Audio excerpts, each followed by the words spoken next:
വചനമേ നിത്യജീവന്റെ ആധാരമേ, രക്ഷയേകിടും സത്യമാർഗമേ, എന്റെ ആത്മാവിനാശ്വാസമേ. വചനം വചനം വചനം. ലേവ്യരുടെ പുസ്തകം 24-ാം അധ്യായം. കർത്താവ് മോശയോട് ഇപ്രകാരം വചിച്ചു: തീനാളം എപ്പോഴും ഉയർത്തേണ്ടതിന് ദീപത്തിനായി ആട്ടിയെടുത്ത ശുദ്ധമായ ഒലിവെണ്ണ നിന്റെ പക്കൽ കൊണ്ടുവരുവാൻ ഇസ്രായേലോട് നീ കൽപ്പിക്കുക. സമാഗമ കൂടാരത്തിൽ സാക്ഷ്യത്തിൻ്റെ തിരശ്ശീലയ്ക്ക് വെളിയിൽ കർത്താവിൻ്റെ മുമ്പിൽ സദാ സന്ധ്യ മുതൽ പ്രഭാതം വരെ അഹ്റോനത് സജ്ജീകരിക്കണം. ഇത് നിങ്ങളുടെ തലമുറകൾക്കുള്ള ശാശ്വത ചട്ടമാണ്. കർത്തൃസന്നിധിയിൽ തങ്കവിളക്കുകാലിന്മേൽ അവൻ ചിരാതുകൾ സദാ ഒരുക്കി വയ്ക്കണം. നേരിയ മാവെടുത്ത് നീ അത് 12 അപ്പമായി ചുടണം. ഒരു അപ്പം 2 ഇസ്രോണായിരിക്കണം. ഒരു നിര 6 എണ്ണമായി അവ 2 നിരകളിലായി കർത്തൃസന്നിധിയിൽ തങ്കമേശമേൽ സ്ഥാപിക്കണം. നിരയ്ക്ക് മീതെയായി ശുദ്ധമായ കുന്തുരിക്കം വയ്ക്കണം. അത് കർത്താവിന് അപ്പത്തിനുള്ള സ്മരണാംശമായി അഗ്നിയിലുള്ള അർപ്പണമാകാനുള്ളതാണ്. ഇസ്രായേലിൽ നിന്നുള്ള ശാശ്വത ഉടമ്പടിയായ അത് ഓരോ സാബത്ത് ദിനവും അവൻ കർത്തൃസന്നിധിയിൽ സദാ ഒരുക്കി വയ്ക്കണം. അത് അഹറോനും അവൻ്റെ പുത്രന്മാർക്കും ഉള്ളതായിരിക്കും. അവർ അത് വിശുദ്ധമായി എടുത്തു വച്ച് ഭക്ഷിക്കണം. കാരണം അത് അവന് ശാശ്വത ഓഹരിയായി കർത്താവിനുള്ള അഗ്നിയിലെ അർപ്പണങ്ങളിൽ നിന്നുള്ള അതിവിശുദ്ധ വസ്തുവാണ്. ഇസ്രായേലി സ്ത്രീയുടെയും ഈജിപ്തുകാരൻ പുരുഷൻ്റെയും മകനായ ഒരുവൻ ഇസ്രായേലിയുടെ കൂടെ പുറപ്പെട്ടു വന്നിരുന്നു. പാളയത്തിൽ വെച്ച് ആ ഇസ്രായേൽക്കാരിയുടെ മകനും ഒരു ഇസ്രായേൽക്കാരനും ചണ്ട കൂടി. ഇസ്രായേലി സ്ത്രീയുടെ മകൻ തിരുനാമം ദുഷിച്ചുകൊണ്ട് ശാപമുച്ചരിച്ചു. അവർ അവനെ മോശയുടെ പക്കൽ കൊണ്ടുവന്നു. അവൻ്റെ അമ്മയുടെ പേര് ഷെലോമിത്ത് എന്നായിരുന്നു. അവൾ ദാൻ ഗോത്രത്തിലെ ദിബ്രിയയുടെ മകളായിരുന്നു. കർത്തൃമൊഴി പ്രകാരം തീരുമാനമെടുക്കുന്നതിന് അവർ അവനെ തടവിൽ പാർപ്പിച്ചു. കർത്താവ് മോശയോട് ഇപ്രകാരം വചിച്ചു: ശാപം ഉച്ചരിച്ചവനെ നീ പാളയത്തിന് പുറത്ത് കൊണ്ടുപോകുക. കേട്ടവരെല്ലാം തങ്ങളുടെ കൈകൾ അവൻ്റെ തലയിൽ വയ്ക്കണം. എന്നിട്ട് സമൂഹം മുഴുവനും അവനെ കല്ലെറിയട്ടെ. ഇസ്രായേലിയരോട് നീ ഇപ്രകാരം പ്രസ്താവിക്കണം: തൻ്റെ ദൈവത്തെ ശപിക്കുന്ന ഓരോരുത്തനും തൻ്റെ പാപം വഹിക്കണം. കർത്താവിൻ്റെ നാമം ദുഷിക്കുന്നവൻ തീർച്ചയായും കൊല്ലപ്പെടണം. സമൂഹം മുഴുവനും അവനെ കല്ലെറിയുക തന്നെ വേണം. തിരുനാമം ദുഷിക്കുമ്പോൾ സ്വദേശി എന്ന പോലെ പ്രവാസിയും വധിക്കപ്പെടണം. ഏതു മനുഷ്യൻ്റെയും ജീവനെ നിഹനിക്കുന്നയാളും തീർച്ചയായും വധിക്കപ്പെടണം. മൃഗജീവൻ നിഹനിക്കുന്നവൻ നഷ്ടപരിഹാരം ചെയ്യണം. ജീവന് പകരം ജീവൻ. ഒരാൾ തൻ്റെ അയൽക്കാരന് അംഗഭംഗം വരുത്തിയാൽ അയാൾ ചെയ്തതുപോലെ തന്നെ അയാളോടും ചെയ്യപ്പെടണം. ഒടിവിന് പകരം ഒടിവ്, കണ്ണിന് പകരം കണ്ണ്, പല്ലിന് പകരം പല്ല്. മനുഷ്യന് അയാൾ എങ്ങനെ അംഗഭംഗം വരുത്തിയോ അങ്ങനെ തന്നെ അയാൾക്കും വരുത്തണം. മൃഗത്തെ കൊല്ലുന്നവൻ അത് തന്നെ നഷ്ടപരിഹാരം നൽകണം. എന്നാൽ മനുഷ്യനെ കൊല്ലുന്നവൻ വധിക്കപ്പെടണം. നിങ്ങൾക്ക് ഒരു ന്യായപ്രമാണമേ ഉണ്ടാകാവൂ. പ്രവാസിയെ പോലെ തന്നെയാണ് ദേശവാസിയും. എന്തെന്നാൽ ഞാനാണ് നിങ്ങളുടെ ദൈവമായ കർത്താവ്. മോശ ഇസ്രായേലരോട് സംസാരിച്ചു. ശാപം ഉച്ചരിച്ചവനെ അവർ പാളയത്തിന് പുറത്ത് കൊണ്ടുപോയി കല്ലെറിഞ്ഞു. കർത്താവ് മോശയോട് കൽപ്പിച്ചതുപോലെ ഇസ്രായേലിയർ പ്രവർത്തിച്ചു. ലേവ്യരുടെ പുസ്തകം 25-ാം അധ്യായം. കർത്താവ് സീനായി മലയിൽ വെച്ച് മോശയോട് വചിച്ചു: ഇസ്രായേലിയരോട് നീ പ്രഖ്യാപിച്ചു പറയണം: ഞാൻ നിങ്ങൾക്ക് തരുന്ന ദേശത്ത് നിങ്ങൾ പ്രവേശിക്കുമ്പോൾ കർത്താവിന് ഒരു സാപത്തായി ആ ദേശം വിശ്രമിക്കണം. 6 വർഷം നിനക്ക് നിന്റെ നിലം വിതയ്ക്കുകയും 6 വർഷം മുന്തിരി വെട്ടിയൊരുക്കുകയും അതിൻ്റെ വിള ശേഖരിക്കുകയും ചെയ്യാം. എന്നാൽ 7-ാം വർഷം ദേശത്തിന് പാവന വിശ്രമത്തിൻ്റെ സാപത്തായിരിക്കണം, കർത്താവിനുള്ള സാപത്ത്. നീ നിന്റെ നിലം വിതയ്ക്കരുത്, മുന്തിരി വെട്ടിയൊരുക്കുകയും അരുത്. നിന്റെ കൊയ്ത്തിൻ്റെ പിൻവിള നീ കൊയ്യരുത്. വെട്ടിയൊരുക്കാത്ത മുന്തിരിയുടെ ഫലങ്ങൾ നീ പറിക്കുകയുമരുത്. കാരണം അത് ദേശത്തിന് പാവന വിശ്രമ വർഷമാണ്. ദേശത്തിൻ്റെ സാപത്ത് നിങ്ങൾക്ക് ഭക്ഷണത്തിനുള്ളതായിരിക്കും. നിനക്കും നിന്റെ ദാസനും ദാസിക്കും പ്രവാസികളായി നിന്നോടുകൂടെയുള്ള നിന്റെ കൂലിക്കാരനും കുടികിടപ്പുകാരനും നിന്റെ കന്നുകാലികൾക്കും നിന്റെ ദേശത്തെ ജന്തുഗണത്തിനും അതിൻ്റെ മുഴുവൻ വിളയും ഭക്ഷിക്കാനുള്ളതായിരിക്കും. നിനക്കായി വർഷങ്ങളുടെ 7 സാപത്തുകൾ, അതായത് 7 പ്രാവശ്യം 7 വർഷങ്ങൾ നീ എണ്ണണം. വർഷങ്ങളുടെ 7 സാപത്തുകളുടെ ദൈർഘ്യം നിനക്ക് 49 വർഷങ്ങളായിരിക്കും. 7-ാം മാസം 10-ാം തീയതി നീ ആമോദ കാഹളം മുഴക്കണം. പരിഹാര കർമ്മങ്ങളുടെ ദിനം നിങ്ങളുടെ ദേശമെമ്പാടും നിങ്ങൾ കാഹളം മുഴക്കണം. 50-ാം ആണ്ടിൻ്റെ കാലയളവ് നിങ്ങൾ വിശുദ്ധീകരിക്കണം. ദേശത്തിൽ അതിൻ്റെ നിവാസികൾക്കെല്ലാം നിങ്ങൾ സ്വാതന്ത്ര്യം പ്രഖ്യാപിക്കണം. അത് നിങ്ങൾക്ക് ജൂബിലി ആയിരിക്കും. നിങ്ങൾ ഓരോരുത്തനും അവനവൻ്റെ അവകാശത്തിലേക്ക് തിരിച്ചെത്തണം. ഓരോരുത്തനും അവനവൻ്റെ കുടുംബത്തിലേക്ക് മടങ്ങിപ്പോകണം. 50-ാം ആണ്ടിൻ്റെ കാലയളവ് നിങ്ങൾക്ക് ജൂബിലി ആയിരിക്കണം. വിതയ്ക്കരുത്, അതിൻ്റെ പിൻവിള കൊയ്യരുത്, വെട്ടിയൊരുക്കാത്തവ നിങ്ങൾ മുറിച്ചെടുക്കുകയും അരുത്. എന്തെന്നാൽ അത് ജൂബിലിയാണ്, നിങ്ങൾക്ക് വിശുദ്ധമായതാണ്. വയലിൽ നിന്നുള്ള വിള നിങ്ങൾക്ക് ഭക്ഷിക്കാം. ജൂബിലിയുടെ ഈ വർഷത്തിൽ നിങ്ങൾ ഓരോരുത്തനും അവനവൻ്റെ അവകാശത്തിലേക്ക് തിരികെ പോകണം. അയൽക്കാരന് നിങ്ങൾ വിക്രയ വസ്തു കൊടുക്കുമ്പോഴും അയൽക്കാരൻ്റെ കയ്യിൽ നിന്ന് വാങ്ങുമ്പോഴും നിങ്ങൾ ആരും തൻ്റെ സഹോദരനെ ഞെരുക്കരുത്. ജൂബിലിക്ക് ശേഷമുള്ള വർഷങ്ങളുടെ എണ്ണമനുസരിച്ച് അയൽക്കാരനിൽ നിന്ന് നീ വാങ്ങാവൂ. വിളവർഷങ്ങളുടെ എണ്ണമനുസരിച്ചായിരിക്കണം അവൻ നിനക്ക് വിൽക്കേണ്ടത്. വർഷങ്ങളുടെ വർധനയനുസരിച്ച് അതിൻ്റെ വില നീ വർദ്ധിപ്പിക്കണം. വർഷങ്ങളുടെ കുറവനുസരിച്ച് അതിൻ്റെ വില നീ കുറയ്ക്കണം. എന്തെന്നാൽ വിളകളുടെ എണ്ണമാണ് അവൻ നിനക്ക് വിൽക്കുന്നത്. നിങ്ങൾ പരസ്പരം ഞെരുക്കരുത്. നീ ദൈവത്തെ പ്രതി ഭയപ്പെടണം. ഞാനാണ് നിങ്ങളുടെ ദൈവമായ കർത്താവ്. നിങ്ങൾ എൻ്റെ ചട്ടങ്ങൾ അനുവർത്തിക്കണം, എൻ്റെ ന്യായവിധികൾ പാലിക്കണം, നിങ്ങളവ പ്രാവർത്തികമാക്കണം. എങ്കിൽ ദേശത്ത് നിങ്ങൾ സുരക്ഷിതമായി വസിക്കും. ദേശം അതിൻ്റെ ഫലം നൽകുകയും നിങ്ങൾ തൃപ്തിയാവോളം ഭക്ഷിച്ച് സുരക്ഷിതമായി അതിൽ വസിക്കുകയും ചെയ്യും. ഇതാ, ഞങ്ങൾ വിതയ്ക്കുന്നില്ല, ഞങ്ങളുടെ വിള ശേഖരിക്കുന്നുമില്ല. 7-ാം വർഷം ഞങ്ങൾ എന്തു ഭക്ഷിക്കും എന്ന് നിങ്ങൾ തീർച്ചയായും ചോദിക്കും. 6-ാം വർഷത്തിൽ എൻ്റെ അനുഗ്രഹം നിങ്ങൾക്ക് വേണ്ടി ഞാൻ കൽപ്പിച്ചിട്ടുണ്ട്. 3 വർഷത്തേക്കുള്ള വിള അത് ഉൽപ്പാദിപ്പിക്കും. 8-ാം വർഷം നിങ്ങൾ വിതയ്ക്കുമ്പോൾ നിങ്ങൾ വിളശേഖരത്തിൽ നിന്ന് ഭക്ഷിച്ചു കൊണ്ടിരിക്കും. 9-ാം വർഷം വരെ, അതായത് അതിൻ്റെ വിള വരുന്നതുവരെ നിങ്ങൾ മുൻകാല വിള ഭക്ഷിക്കും. ഭൂമി എന്നേക്കുമായി വിൽക്കപ്പെടരുത്. എന്തെന്നാൽ ഭൂമി എൻ്റേതാണ്. നിങ്ങളോ എൻ്റെ അടുക്കൽ പ്രവാസികളും കുടികിടപ്പുകാരും. നിങ്ങളുടെ അവകാശമായ ദേശത്തെവിടെയും ഭൂമിക്ക് നിങ്ങൾ വീണ്ടെടുപ്പ് നൽകണം. നിന്റെ സഹോദരൻ ദരിദ്രനായി തീർന്ന് തൻ്റെ അവകാശത്തിൽ ഒരു ഭാഗം വിൽക്കേണ്ടി വന്നാൽ അവൻ്റെ വീണ്ടെടുപ്പുകാരൻ അവനെ സമീപിച്ച് തൻ്റെ സഹോദരൻ്റെ വിറ്റ വസ്തു വീണ്ടെടുക്കണം. എന്നാൽ ഒരുവന് വീണ്ടെടുപ്പുകാരനായി ആരുമില്ലാതിരിക്കുകയും പിന്നീട് അവന് വിഭവശേഷി ഉണ്ടാവുകയും വീണ്ടെടുപ്പിനുള്ള പ്രാപ്തി നേടുകയും ചെയ്താൽ അത് വിറ്റത് മുതലുള്ള വർഷങ്ങൾ അവൻ കണക്കാക്കി അത് ആർക്ക് വിറ്റുവോ അവന് അധിക തുക തിരികെ കൊടുത്ത് അവൻ തൻ്റെ അവകാശത്തിലേക്ക് മടങ്ങണം. എന്നാൽ അവന് തിരിച്ചെടുക്കാൻ ആവശ്യമായത് അവൻ്റെ കയ്യിൽ ഒതുങ്ങുന്നതല്ലെങ്കിൽ വിറ്റ വസ്തു ജൂബിലി വർഷം വരെ അത് വാങ്ങിയവൻ്റെ കൈവശമായിരിക്കട്ടെ. എന്നാൽ ജൂബിലി വേളയിൽ അവൻ പുറപ്പെട്ട് തൻ്റെ അവകാശത്തിലേക്ക് മടങ്ങണം. മതിലുള്ള പട്ടണത്തിലെ വാസഭവനം ഒരാൾ വിറ്റാൽ വിൽപ്പനയുടെ 1 വർഷം പൂർത്തിയാകുന്നതുവരെ അതിൻ്റെ വീണ്ടെടുപ്പാകാം. ഇതായിരിക്കും അതിൻ്റെ വീണ്ടെടുപ്പ് കാലാവധി. ഒരു പൂർണ്ണവർഷം തികയുന്നതിനുള്ളിൽ അവനു വേണ്ടി അത് വീണ്ടെടുക്കപ്പെടുന്നില്ലെങ്കിൽ അതിലുള്ള പട്ടണത്തിലെ വീട് അത് വാങ്ങിയവന് അവൻ്റെ തലമുറകളിലൂടെ എന്നേക്കുമായി നിലകൊള്ളും. ജൂബിലി വർഷത്തിൽ അവൻ ഒഴിയേണ്ടതില്ല. എന്നാൽ ചുറ്റും മതിലില്ലാത്ത പുരയിടങ്ങളിലെ വീടുകൾ ദേശത്തെ നിലം പോലെ കണക്കാക്കപ്പെടും. അതിന് വീണ്ടെടുപ്പ് അവകാശമുണ്ട്. ജൂബിലി വേളയിൽ അവൻ ഒഴിഞ്ഞു പോകണം. ലേവ്യരുടെ പട്ടണങ്ങളുടെ കാര്യത്തിൽ, അതായത് അവരുടെ അവകാശമായ പട്ടണ ഭവനങ്ങളുടെ കാര്യത്തിൽ ശാശ്വതമായ വീണ്ടെടുപ്പ് അവകാശം ലേവ്യർക്കുണ്ട്. ലേവായരുടെ പട്ടണങ്ങളുടെ കാര്യത്തിൽ, അതായത് അവരുടെ അവകാശമായ പട്ടണ ഭവനങ്ങളുടെ കാര്യത്തിൽ ശാശ്വതമായ വീണ്ടെടുപ്പ് അവകാശം ലേവായർക്കുണ്ട്. ലേവായരിൽ നിന്ന് വീണ്ടെടുക്കുന്നവൻ വിക്രയഭവനവും തൻ്റെ അവകാശമായ പട്ടണവും ജൂബിലി വേളയിൽ ഒഴിഞ്ഞു പോകണം.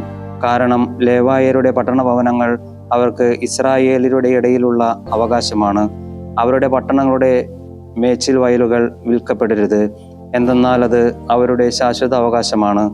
നിന്നോടൊപ്പമുള്ള നിന്റെ സഹോദരൻ ദരിദ്രനാവുകയും അവൻ്റെ കരം ദുർബലമാവുകയും ചെയ്യുകയാണെങ്കിൽ നീ അവനെ ബലപ്പെടുത്തണം. ഒരു പ്രവാസിയോ കുടികിടപ്പുകാരനോ ആയി അവൻ നിന്നോടൊപ്പം ജീവിക്കട്ടെ. നീ അവനിൽ നിന്ന് പലിശയോ അമിത ലാഭമോ ഈടാക്കരുത്. നിന്റെ ദൈവത്തെ പ്രതി ഭയപ്പെടുക. നിന്റെ സഹോദരൻ നിന്നോടൊപ്പം ജീവിക്കട്ടെ. നിന്റെ പണം അവന് നീ പലിശയ്ക്ക് കൊടുക്കരുത്. നിന്റെ ഭക്ഷ്യം അമിത ലാഭത്തിന് നൽകുകയുമരുത്. നിങ്ങൾക്ക് ദൈവമായി തീരാൻ, നിങ്ങൾക്ക് കാനാൻ ദേശം നൽകാൻ ഈജിപ്ത് ദേശത്ത് നിന്ന് നിങ്ങളെ പുറത്തു കൊണ്ടുവന്ന ഞാനാണ് നിങ്ങളുടെ ദൈവമായ കർത്താവ്. നിന്നോടൊപ്പമുള്ള നിന്റെ സഹോദരൻ ദരിദ്രനാവുകയും അവൻ തന്നെ നിനക്ക് വിൽക്കുകയും ചെയ്യുന്നെങ്കിൽ അവനെ കൊണ്ട് ദാസവേല ചെയ്യിക്കരുത്. അവൻ ഒരു കൂലിക്കാരനെ പോലെയോ കുടിയെടുപ്പുകാരനെ പോലെയോ നിന്നോടൊത്തായിരിക്കട്ടെ. ജൂബിലി വർഷം വരെ അവൻ നിന്നോടൊപ്പം ജോലി ചെയ്യട്ടെ. അനന്തരം അവനും അവനോടൊപ്പം അവൻ്റെ മക്കളും നിന്റെ പക്കൽ നിന്ന് പുറപ്പെടട്ടെ. അവൻ തൻ്റെ കുടുംബത്തിലേക്ക് തിരിച്ചു പോകണം. തൻ്റെ പിതാക്കന്മാരുടെ അവകാശത്തിലേക്ക് മടങ്ങണം. എന്തെന്നാൽ അവർ എൻ്റെ ദാസരാണ്. ഈജിപ്ത് ദേശത്ത് നിന്ന് ഞാൻ കൂട്ടിക്കൊണ്ടുവന്നവർ. അടിമച്ചരക്കായി അവർ വിൽക്കപ്പെടരുത്. നീ അവനുമേൽ ക്രൂരതയോടെ ആധിപത്യം പുലർത്തരുത്. നിന്റെ ദൈവത്തെ പ്രതി ഭയപ്പെടുക. നിങ്ങൾക്ക് ചുറ്റുമുള്ള ജനതകളിൽ നിന്നായിരിക്കണം നിനക്കുള്ള ദാസനും ദാസിയും. അവരിൽ നിന്ന് നിങ്ങൾ ദാസനെയും ദാസിയെയും വാങ്ങണം. കൂടാതെ പ്രവാസികളായി നിങ്ങളോടൊപ്പമുള്ള കുടിയെടുപ്പുകാരുടെ മക്കളിൽ നിന്നും നിങ്ങളുടെ നാട്ടിൽ അവർ ജന്മം കൊടുത്ത നിങ്ങളോടൊപ്പമുള്ള അവരുടെ കുടുംബങ്ങളിൽ നിന്നും നിങ്ങൾക്ക് വാങ്ങാം. അവർ നിങ്ങൾക്ക് അവകാശമായി തീരും. നിങ്ങൾക്ക് ശേഷം നിങ്ങളുടെ മക്കൾക്ക് വേണ്ടി ശാശ്വതാവകാശമായി നേടേണ്ടതിന് നിങ്ങൾക്ക് അവരെ സ്വന്തമാക്കാം. അവരെ കൊണ്ട് നിങ്ങൾ ദാസവേല ചെയ്യിച്ചു കൊള്ളുക. എന്നാൽ ഇസ്രായേലരായ നിങ്ങളുടെ സഹോദരനെ സംബന്ധിച്ചാകട്ടെ, ഒരുവൻ തൻ്റെ സഹോദരൻ്റെ മേൽ ക്രൂരതയോടെ ആധിപത്യം പുലർത്തരുത്. പ്രവാസിയും കുടിയെടുപ്പുകാരനുമായി നിന്നോടൊപ്പമുള്ളവന് വിഭവശേഷി ഉണ്ടാവുകയും എന്നാൽ അവനോടൊപ്പമുള്ള നിന്റെ സഹോദരൻ ദരിദ്രനാവുകയും ചെയ്തിട്ട് നിന്നോടൊത്തുള്ള കുടിയെടുപ്പുകാരനായ പ്രവാസിക്കോ പ്രവാസി കുടുംബത്തിലെ ഒരംഗത്തിനോ തന്നെ വിൽക്കാനിടയായാൽ സ്വയം വിറ്റ ശേഷം അവന് വീണ്ടെടുപ്പുണ്ടാകണം. അവൻ്റെ സഹോദരന്മാരിൽ ഒരുവൻ അവനെ വീണ്ടെടുക്കണം. അല്ലെങ്കിൽ അവൻ്റെ പിതൃവ്യനോ പിതൃവ്യപുത്രനോ അവനെ വീണ്ടെടുക്കണം. അതല്ലെങ്കിൽ അവൻ്റെ കുടുംബത്തിൽ നിന്നുള്ള അടുത്ത ചാർച്ചക്കാരൻ അവനെ വീണ്ടെടുക്കണം. അതുമല്ലെങ്കിൽ വിഭവശേഷി ഉണ്ടാകുമ്പോൾ അവന് സ്വയം വീണ്ടെടുക്കാം. തന്നെ വാങ്ങിയവന് സ്വയം വിറ്റ വർഷം മുതൽ ജൂബിലി വത്സരം വരെയുള്ള കാലം അവൻ അയാളുമായി കണക്ക് കൂട്ടണം. വർഷങ്ങളുടെ എണ്ണമനുസരിച്ചായിരിക്കും അയാളോട് കൂടെ കൂലിക്കാരനായിരുന്ന ദിവസങ്ങൾക്കനുസരിച്ചായിരിക്കും അവൻ്റെ വീണ്ടെടുപ്പ് മൂല്യം. വർഷങ്ങൾ ഇനിയും ഏറെയുണ്ടെങ്കിൽ അവയ്ക്കനുസൃതമായി തൻ്റെ വീണ്ടെടുപ്പ് തുക വിൽപ്പന വിലയിൽ നിന്ന് അവൻ തിരികെ എടുക്കണം. ജൂബിലി വർഷം വരെയുള്ള കാലയളവിൽ കുറച്ചേ അവശേഷിച്ചിട്ടുള്ളൂവെങ്കിൽ കണക്ക് കൂട്ടുന്നത് അവന് അനുകൂലമായിരിക്കണം. അവൻ്റെ വർഷങ്ങൾക്കനുസരിച്ച് അവൻ്റെ വീണ്ടെടുപ്പ് തുക മടക്കി കൊടുക്കണം. വർഷാവർഷമുള്ള കൂലിക്കാരനെ പോലെ അവൻ അയാളോടൊപ്പമായിരിക്കട്ടെ. നിന്റെ കൺമുമ്പാകെ അയാൾ അവനോട് ക്രൂരതയോടെ ആധിപത്യം പുലർത്തരുത്. ഇവ കൊണ്ടൊന്നും അവൻ വീണ്ടെടുക്കപ്പെടുന്നില്ലെങ്കിൽ ജൂബിലി വത്സരത്തിൽ അവനോടൊപ്പം മക്കളും വിട്ടുപോയിക്കൊള്ളട്ടെ. ഈജിപ്ത് ദേശത്ത് നിന്ന് ഞാൻ പുറത്തു കൊണ്ടുവന്ന ഇസ്രായേലിയർ എൻ്റെ ദാസരാണ്. അതെ, അവർ എനിക്ക് ദാസരാണ്. ഞാനാണ് നിങ്ങളുടെ ദൈവമായ കർത്താവ്. 87-ാം സങ്കീർത്തനം. വിശുദ്ധ സ്ഥലത്തിൻ്റെ ഗിരികളിലാണ് അവിടുത്തെ അടിസ്ഥാനം. യാക്കോബിൻ്റെ എല്ലാ നിവാസങ്ങളെയുംക്കാൾ അധികം സിയോന്റെ കവാടങ്ങളെ കർത്താവ് സ്നേഹിക്കുന്നു. ദൈവത്തിൻ്റെ നഗരമേ, നിന്നെപ്പറ്റി മഹനീയ കാര്യങ്ങൾ സംസാരിക്കപ്പെടുന്നു. എന്നെ അറിയുന്നവരോടായി റാഹാബിനെയും ബാബിലോണിനെയും ഞാൻ പരാമർശിക്കുന്നു. ഇതാ ഫിലിസ്ത്യയെയും ടയറിനെയും ഒപ്പം എത്യോപ്യയെയും. ഇവ ഓരോന്നും അവിടെ ജന്മമെടുത്തതാണ്. ഓരോ ആളും അവളിലാണ് ജന്മമെടുത്തതെന്ന് സിയോനെക്കുറിച്ച് പറയപ്പെടുന്നു. അത്യുന്നതൻ തന്നെയാണ് അവളെ സ്ഥാപിക്കുന്നത്. ജനസംഖ്യ എടുക്കുമ്പോൾ ഓരോരുത്തരും അവിടെ ജന്മമെടുത്തതായി കർത്താവ് കണക്കാക്കും. എൻ്റെ ഉറവകളെല്ലാം നിന്നിലാണെന്ന് നർത്തകരെ പോലെ അവർ പാടുന്നു. 88-ാം സങ്കീർത്തനം. കർത്താവേ, എൻ്റെ രക്ഷയുടെ ദൈവമേ, പകൽ ഞാൻ നിലവിളിക്കുന്നു, രാത്രിയിൽ ഞാൻ അങ്ങയുടെ സന്നിധിയിലാണ്. എൻ്റെ പ്രാർത്ഥന തിരുസന്നിധിയിലെത്തട്ടെ. എൻ്റെ രോദനത്തിന് ചെവി ചായ്ക്കണമേ. എന്തെന്നാൽ എൻ്റെ ആത്മാവ് ദുരിതങ്ങളാൽ മടുത്തിരിക്കുന്നു. അവ എൻ്റെ ജീവൻ പാതാളത്തിനടുത്തെത്തിച്ചിരിക്കുന്നു. കുഴിയിലേക്ക് പതിക്കുന്നവരുടെ കൂട്ടത്തിൽ ഞാൻ എണ്ണപ്പെട്ടിരിക്കുന്നു. കരുത്തുറ്റ വീരനെ പോലെ ഞാൻ ആയിത്തീർന്നിരിക്കുന്നു. ശവകുടീരത്തിൽ ശയിക്കുന്ന വധിക്കപ്പെട്ടവരെ പോലെ. മൃതർക്കിടയിലെ ഒറ്റപ്പെട്ടവൻ. അങ്ങ് അവരെ മേലിൽ ഓർമ്മിക്കുകയില്ല. അവർ അങ്ങയുടെ കയ്യിൽ നിന്ന് വിച്ഛേദിക്കപ്പെട്ടവരാണ്. അങ്ങ് എന്നെ അധോലോകങ്ങളുടെ ഗർത്തത്തിൽ അഗാധങ്ങൾക്കിടയിലെ അന്ധകാര ഇടങ്ങളിൽ ഉപേക്ഷിച്ചിരിക്കുന്നു. എൻ്റെ മേൽ അങ്ങയുടെ ക്രോധം അമർന്നിരിക്കുന്നു. അങ്ങയുടെ തിരമാലകളാൽ എന്നെ അങ്ങ് ക്ലേശിപ്പിക്കുന്നു. അങ്ങ് എൻ്റെ പരിചയക്കാരെ എന്നിൽ നിന്ന് ദൂരെ അകറ്റി. എന്നെ അവർക്ക് നികൃഷ്ട വസ്തുവാക്കി. പുറത്തു പോകാനാവാത്ത വിധം ഞാൻ തടവിലാക്കപ്പെട്ടു. എൻ്റെ സങ്കടം മൂലം എൻ്റെ കണ്ണ് മങ്ങുന്നു. കർത്താവെ, ദിവസം മുഴുവനും ഞാൻ അങ്ങയെ വിളിച്ചപേക്ഷിക്കുന്നു. അങ്ങയുടെ പക്കലേക്ക് എൻ്റെ പാണികൾ വിരിക്കുന്നു. മരിച്ചവർക്ക് വേണ്ടി അങ്ങ് വിസ്മയം പ്രവർത്തിക്കുമോ? പരേതർ എഴുന്നേറ്റ് അങ്ങയെ ഏറ്റുപറയുമോ? ശവക്കുഴിയിൽ അങ്ങയുടെ കാരുണ്യം പ്രസംഗിക്കപ്പെടുമോ? നരകത്തിൽ അങ്ങയുടെ വിശ്വസ്തതയും അന്ധകാരത്തിൽ അങ്ങയുടെ വിസ്മയകൃത്യവും വിസ്മൃതിയുടെ ദേശത്ത് അങ്ങയുടെ നീതിയും അറിയപ്പെടുമോ? കർത്താവെ, ഞാൻ അങ്ങേ പകൽ സഹായത്തിന് കേഴുന്നു. പ്രഭാതത്തിൽ എൻ്റെ പ്രാർത്ഥന തിരുസന്നിധിയിലെത്തുന്നു. കർത്താവെ, അങ്ങ് എൻ്റെ ആത്മാവിനെ തള്ളിക്കളയുന്നതും എന്നിൽ നിന്ന് അങ്ങേ മുഖം മറയ്ക്കുന്നതും എന്തുകൊണ്ട്? ചെറുപ്പം മുതലേ ഞാൻ അഗതിയും മരണാസന്നനുമാണ്. അങ്ങയുടെ ഭീകരതകൾ ഞാൻ ചുമക്കുന്നു. ഞാൻ നിസ്സഹായനാണ്. അങ്ങയുടെ ഉഗ്രകോപം എൻ്റെ മീതെ കവിഞ്ഞൊഴുകുന്നു. അങ്ങയുടെ ആക്രമണങ്ങൾ എന്നെ നശിപ്പിക്കുന്നു. ദിവസം മുഴുവൻ വെള്ളം പോലെ അവ എന്നെ വലയം ചെയ്യുന്നു. അവ ഒന്നടങ്കം എൻ്റെ മേൽ പൊതിയുന്നു. സ്നേഹിതനെയും അയൽക്കാരനെയും അങ്ങ് എന്നിൽ നിന്ന് അകറ്റിയിരിക്കുന്നു. അന്ധകാരമാണ് എൻ്റെ പരിചിതർ. വിശുദ്ധ മർക്കോസ് എഴുതിയ സുവിശേഷം 13-ാം അധ്യായം 1 മുതൽ 21 വരെയുള്ള തിരുവചനങ്ങൾ. യേശു ദേവാലയത്തിൽ നിന്ന് പുറത്തു വന്നപ്പോൾ ശിഷ്യന്മാരിൽ ഒരുവൻ പറഞ്ഞു, ഗുരു, നോക്കൂ, എത്ര വലിയ കല്ലുകൾ, എത്ര വലിയ സൗധങ്ങൾ. യേശു അവനോട് പറഞ്ഞു, ഈ മഹാസൗധങ്ങൾ നീ കാണുന്നില്ലേ? എന്നാൽ ഇവിടെ കല്ലിന്മേൽ കല്ല് ശേഷിക്കാതെ എല്ലാം തകർക്കപ്പെടും.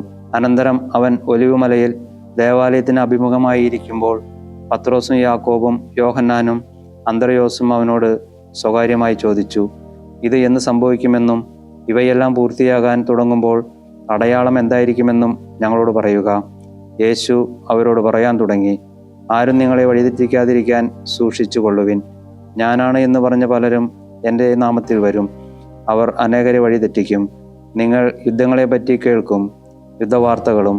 അപ്പോൾ നിങ്ങൾ അസ്വസ്ഥരാകരുത്. ഇതെല്ലാം സംഭവിക്കേണ്ടതാണ്. എന്നാൽ അത് അവസാനമല്ല. ജനത ജനതയ്ക്കെതിരായും രാജ്യം രാജ്യത്തിനെതിരായും അണിനിരക്കും. പല സ്ഥലങ്ങളിലും ഭൂകമ്പവും ക്ഷാമവും ഉണ്ടാകും. ഇതെല്ലാം ഈറ്റുനോവിൻ്റെ ആരംഭമാണ്. നിങ്ങളാകട്ടെ ജാഗരൂകരായിരിക്കുവിൻ.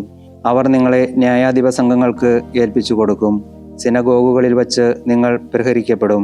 ദേശാധിപതികളുടെയും രാജാക്കന്മാരുടെയും മുമ്പാകെ എന്നെ പ്രതി അവർക്ക് സാക്ഷ്യത്തിനായി നിങ്ങൾ നിൽക്കും. എന്നാൽ ആദ്യം എല്ലാ ജനതകളോടും സുവിശേഷം പ്രസംഗിക്കപ്പെടേണ്ടിയിരിക്കുന്നു. അവർ നിങ്ങളെ ഏൽപ്പിച്ചു കൊടുക്കാൻ കൊണ്ടുപോകുമ്പോൾ എന്തു പറയണമെന്ന് വിചാരിച്ച് ഉത്കണ്ഠാകുലരാകേണ്ട. ആ സമയത്ത് നിങ്ങൾക്ക് നൽകപ്പെടുന്നതെന്തോ അത് സംസാരിക്കുവിൻ. കാരണം നിങ്ങളല്ല സംസാരിക്കുന്നത്, പരിശുദ്ധാത്മാവാണ്. സഹോദരൻ സഹോദരനെ മരണത്തിന് ഏൽപ്പിച്ചു കൊടുക്കും. പിതാവ് പുത്രനെയും. മക്കൾ മാതാപിതാക്കന്മാർക്കെതിരെ തിരിയുകയും അവരെ വധിക്കുകയും ചെയ്യും. എൻ്റെ നാമത്തെ പ്രതി നിങ്ങൾ എല്ലാവരാലും വെറുക്കപ്പെടും. അവസാനം വരെ സഹിച്ചു നിൽക്കുന്നവൻ രക്ഷിക്കപ്പെടും. വിനാശത്തിൻ്റെ മ്ലേച്ഛത നിൽക്കരുതാത്തിടത്ത് നിൽക്കുന്നത് നിങ്ങൾ കാണുമ്പോൾ വായിക്കുന്നവർ ഗ്രഹിച്ചു കൊള്ളട്ടെ. യൂദയായിലുള്ളവർ പർവ്വതങ്ങളിലേക്ക് പലായനം ചെയ്യുക. പുരമുകളിലായിരിക്കുന്നവൻ താഴെ ഇറങ്ങുകയോ വീട്ടിൽ നിന്ന് എന്തെങ്കിലും എടുക്കാൻ അകത്ത് പ്രവേശിക്കുകയോ അരുത്. വയലിലായിരിക്കുന്നവൻ തൻ്റെ മേലങ്കി എടുക്കാൻ പിന്തിരിയരുത്. ആ ദിവസങ്ങളിൽ ഗർഭിണികൾക്കും മുലയൂട്ടുന്നവർക്കും ദുരിതം. ഇത് ശീതകാലത്ത് സംഭവിക്കാതിരിക്കാൻ പ്രാർത്ഥിക്കുവിൻ. ദൈവത്തിൻ്റെ സൃഷ്ടികർമ്മത്തിൻ്റെ ആരംഭം മുതൽ ഇന്ന് വരെ ഉണ്ടായിട്ടില്ലാത്തതും ഇനി ഒരിക്കലും ഉണ്ടാകാനിടയില്ലാത്തതുമായ കഷ്ടതകൾ ആ ദിവസങ്ങളിൽ ഉണ്ടാകും. കർത്താവ് ആ ദിവസങ്ങൾ ചുരുക്കിയില്ലായിരുന്നെങ്കിൽ ഒരുവനും രക്ഷിക്കപ്പെടുകയില്ലായിരുന്നു.